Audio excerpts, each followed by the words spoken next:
Bonjour, donc moi je m'appelle Kéline, je suis actuellement préparatrice en pharmacie. Je pense que ça peut se voir du coup, hein. J'ai fait une filière STL, donc pour commencer dès le début, en troisième j'ai fait un stage de découverte en pharmacie qui m'a énormément plu.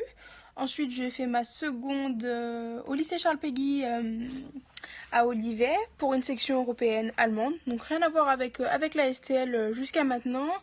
Et ensuite, donc j'ai toujours su que je voulais faire la pharmacie. Ensuite, j'ai donc du coup changé de lycée. Je suis partie à Jacques Monod. J'y ai fait ma filière STL première et terminale. J'ai choisi notamment cette filière STL. J'aurais pu rester à Charles Péguy et faire une filière S, mais ça ne m'intéressait pas vraiment dans le sens où je trouve que la filière S, il y a beaucoup moins de pratiques et beaucoup moins de manipulation au niveau des TP ou des choses comme ça. Donc moi, ce qui m'intéressait vraiment, c'était cette pratique et ces manipulations qu'on pouvait réaliser durant toute la semaine. Donc voilà, donc j'ai fait ma filière STL. J'ai appris beaucoup de choses, hein, voilà. Alors d'aujourd'hui, ça m'a énormément aidé dans mon post-bac, dans ma formation post-bac au niveau de la chimie, biologie et microbiologie.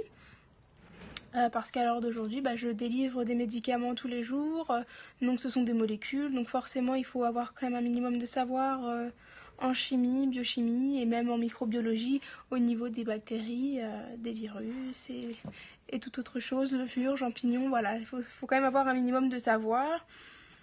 Donc voilà, j'ai fait mes 2 ans post-bac en BP, préparatrice en pharmacie, et à l'heure d'aujourd'hui je vous conseille totalement de faire une filière STL biotechnologie sans aucun regret parce que moi voilà j'y ai appris beaucoup de choses et puis le côté pratique m'a beaucoup plu aussi et les enseignants sont quand même assez à l'écoute et assez compréhensifs donc voilà n'hésitez pas, vous y apprendrez quand même pas mal de choses.